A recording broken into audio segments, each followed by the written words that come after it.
Is church primarily for weak men, feminine men, and or women and children?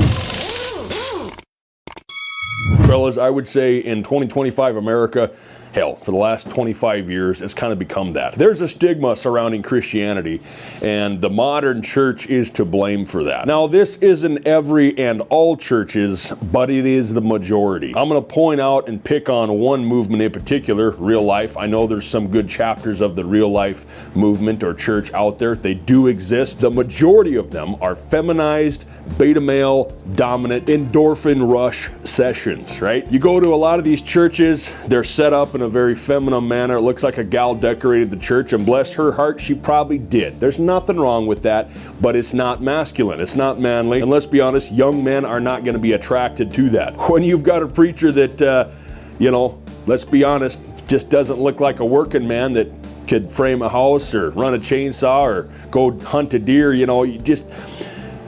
it turns you off. It makes you not want to be part of whatever the heck they got going on. Good or bad, that is the standard masculine response. Tell me I'm wrong. The question is, where the heck did we go wrong? If you look at scripture, it is chock full of masculine men that do manly things. You look at David. He was renowned for being a fierce warrior, right? He wasn't no wuss. You look at John the Baptist. You look at Saul turned Paul. You look at Christ himself. A lot of people tend to forget he was out preaching to hookers and tax collectors. Roman soldiers, they were the occupying force. That's the equivalent of a French preacher preaching to the Nazis during World War II. It's just not something you did. And it's certainly not something you would do if you were some effeminate, blue-eyed, long, blonde-haired Scandinavian guy that somehow came from Israel. You see, fellas, Christianity has been pushed by pop culture into this weird, limp-wristed corner. A lot of folks in today's culture who only have a surface understanding of Scripture think that it's all love and rainbows, but it's not. In fact, if you read the Bible in its entirety, it's one of the most violent, horrific books on the planet. I could be off on this, fellas, but it seems like someone once told me every single book of the Bible references or actively talks about someone dying. Not a lot of rainbows there. Obviously, there's a redeeming structure and quality to Scripture. That's kind of the whole point of this. But there's nothing about Christianity that is feminine, borderline homosexual, or beta male in any way, shape, or form. I do think that during World War II, it sort of became that. A lot of young men shipped off to the war. You were left with women and children, or old, frail, or broken men. I think it's fair to say the leadership structure in the church as a whole failed right around that point. You go to other places in the world and you talk to Christians there, they are vehement, they are on fire, young men are involved, and they are growing into the leaders that the church needs. There's none of this kumbaya around the refreshment table out back. To be clear, fellas, I'm not trying to crap all over the men that don't go out and fondle deer and tree carcass. I'm merely explaining that Christianity at its core is not a feminine, only for women and children sort of thing. It was never intended to be that way. Our modern culture has forced it into that corner, and I believe it's simply because of the lack of leadership within the church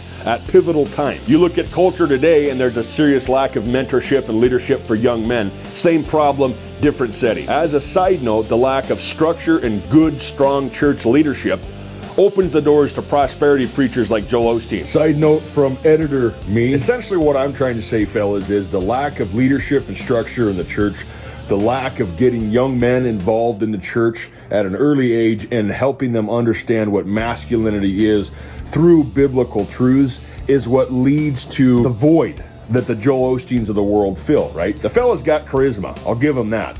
I mean, he's full of it, but he sucks you in, right? And that's very confusing for a lot of people. A lot of people confuse that with strong masculine leadership. Charisma can be bought and learned.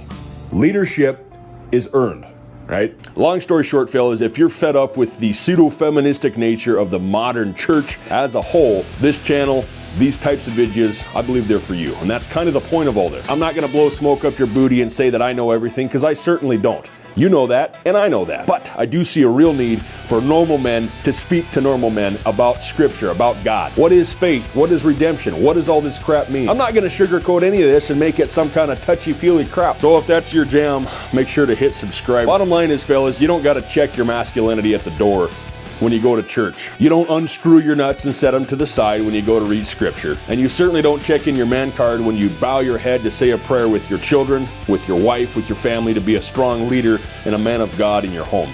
God bless. See you next time.